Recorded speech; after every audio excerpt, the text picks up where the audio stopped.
सीधे लिए चलते हैं आपको श्योपुर। बड़ी खबर मिल रही है, विधायक बाबू जंडेल की तपस्या कांग्रेस प्रत्याशी के लिए साधना की गई है। मुकेश मल्होत्रा की जीत के लिए तपस्या की गई है। नदी के बीच धार में बैठकर यह तपस्या की विधायक बाबू जंडेल का वीडियो वायरल भी हुआ है। तो कांग्रेस प्रत्याशी की जीत के लिए तपस्या हो रही है। यह तपस्या किसने की है? विधायक बाबू जंडेल ने। तो नदी के बीच बैठकर विधायक बाबू जंडेल ने तपस्या की है कांग्रेस प्रत्याशी की जीत के लिए। ये तस्वीरें आपके टीवी स्क्रीन पर है सामने, ये वीडियो वायरल हो रहा है। मुकेश मल्होत्रा विजयपुर से कांग्रेस के प्रत्याशी थे और अब उनकी जीत के लिए ये तपस्या की जा रही है, पूजा पाठ किया जा रहा है। अभी 13 तारीख को जो मतदान हुआ था विजयपुर में और बुधनी में, तो उसी में विजयपुर में कांग्रेस के प्रत्याशी रहे मुकेश मल्होत्रा की जीत के लिए विधायक बाबू जंडेल अब तपस्या करते नजर आए हैं, भगवान की शरण में गए हैं।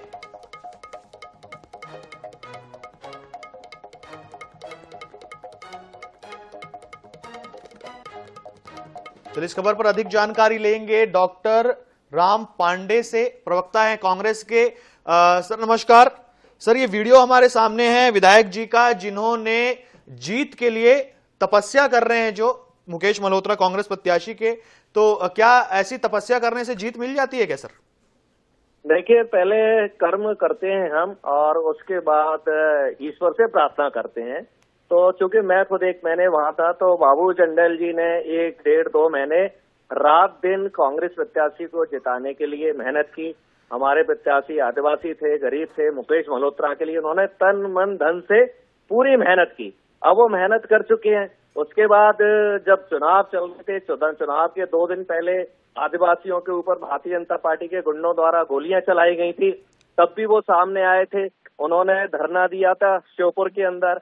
उसके बाद जाटवों के घर जला दिए गए, कुशवाओं की जमीनें हड़प ली गई। तो सारी घटनाओं में वो जनता के साथ खड़े थे और श्योपुर कलेक्ट्रेट में उन्होंने धरना भी दिया था। पुलिस ने उठाकर उनको थाने में बंद कर दिया था।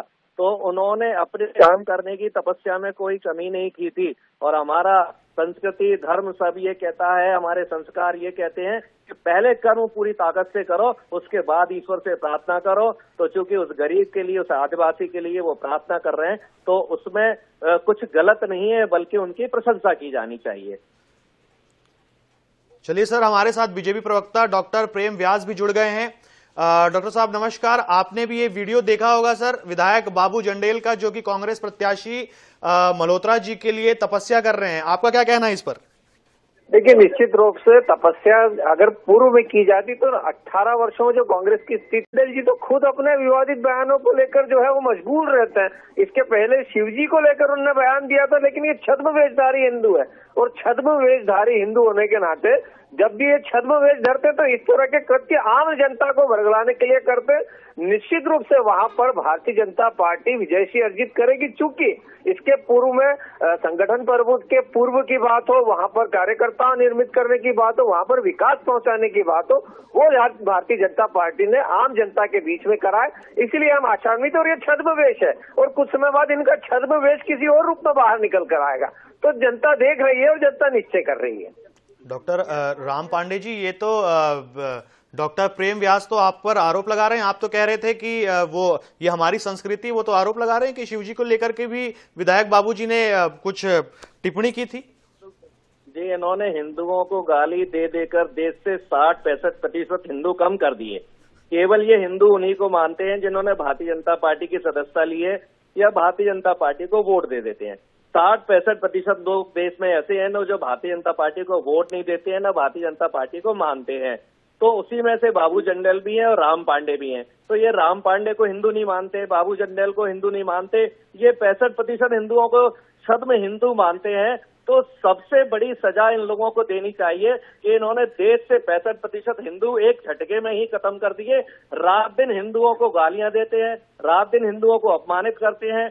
बाबू जंडेल रावत समाज से हैं, मीणा समाज से हैं, उस समाज को ये पूरी तरह से अपमानित कर रहे हैं, बदनाम कर रहे हैं। हमारी पार्टी में ब्राह्मण, बनिए, जाटव, आदिवासी, दलित, यादव, गुर्जर, जाटव सभी हैं। ये रात दिन हमारी पार्टी के हर जाति के लोगों को गालियां देते हैं। ये हिंदुओं को डेली अपमानित कर रहे हैं। हिंदुओं की संख्या को लगातार ये कम करने का प्रयास कर रहे हैं। तो इनको अपने गले में गिरेबान में झाँक कर देखना चाहिए। हिंदुओं को बढ़ाने की बात करते हैं। ये 65% इन्होंने हिंदुओं कम कर दिए और उसी का परिणाम है कि हजारों लोग नागपुर में आरएसएस कार्यालय के सामने बौद्ध धर्म ग्रहण कर रहे हैं, क्योंकि ये किसी को हिंदू मानते ही नहीं है। जाटवों को हिंदू नहीं मानते, कुशवाहों को नहीं मानते, यादवों को, गुर्जरों को, ब्राह्मणों को, बनियों को, जितनी भी जाति हैं जो भारतीय जनता पार्टी को वोट नहीं देती हैं, तो ये हिंदू नहीं है। तो हजारों सालों में जो नुकसान हिंदुओं का कोई नहीं कर पाया, मुगल नहीं कर पाए, अंग्रेज नहीं कर पाए, उतना नुकसान इन्होंने ये 11 साल में भारतीय जनता पार्टी की सरकारों ने और भारतीय जनता पार्टी ने कर दिया है। सर लेकिन अब तो ये कह रहे हैं ना कि एक हैं तो सेफ हैं। अरे ये इनकी नौटंकी है। हर साल इनके नए ड्रामे आते हैं। बटेंगे तो कटेंगे तो छटेंगे तो जलेंगे तो भुनेंगे, पता नहीं क्या क्या अच्छे दिन आएंगे, बुरे दिन आएंगे, महंगाई की मार हुई, ये हुई, वो हुई, डिजिटल, ये सब इनके ड्रामे हैं। हर महीने के, हर साल के इनके ड्रामे के कारण रोज आग लग रही है। झांसी में 11 लोग मर गए। इनके मुख्यमंत्री विचार करते हुए घूम रहे हैं। नरेंद्र मोदी जी विदेश यात्रा के लिए चले गए हैं। आग लग रही है, लोग मर रहे हैं, बेरोजगार आंदोलन कर रहे हैं। लेकिन ये अपने नारों के चक्कर में ही पूरे देश को जाति और धर्म में बांट दिया है। लोग आज वोट की कहीं बात आती है तो लोग कहते हैं कौन सी जाति का है, कौन से धर्म का है। लोग ये नहीं कहते हैं कि काम क्या हुआ है, अस्पताल बनाए कि नहीं बनाए, शिक्षा में काम हुआ है कि नहीं हुआ। केवल जाति क्या है, धर्म क्या है। 24 घंटे इन्होंने देश में जहर घोलने का काम किया है और उसका ये परिणाम है कि हमारे देश में हर दूसरा बच्चा कुपोषित है। हम दुनिया के सबसे गरीब देशों की श्रेणी में आ चुके हैं। दुनिया में सबसे बेरोजगार लोगों की श्रेणी में आ चुके हैं। हमारे पास 250 लाख करोड़ से ज्यादा का कर्जा हो चुका है। हर भारतवासी 2-2.5 लाख करोड़ का कर्जा हर भारतवासी के पास हो गया है। अब इनसे बुलवा लो 5 ट्रिलियन।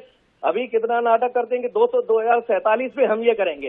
पहले कहते थे 2022 में करेंगे, सबकी आय डबल हो जाएगी, एमएसपी मिल जाएगी, 2022 तक सबके मकान हो जाएंगे, 2022 तक भारत ही विश्व गुरु बन जाएगा। अब 2022 से सीधा 2047 तक चले गए। तो इनकी ड्रामा नौटंकी के कारण देश पूरा बर्बाद हो रहा है।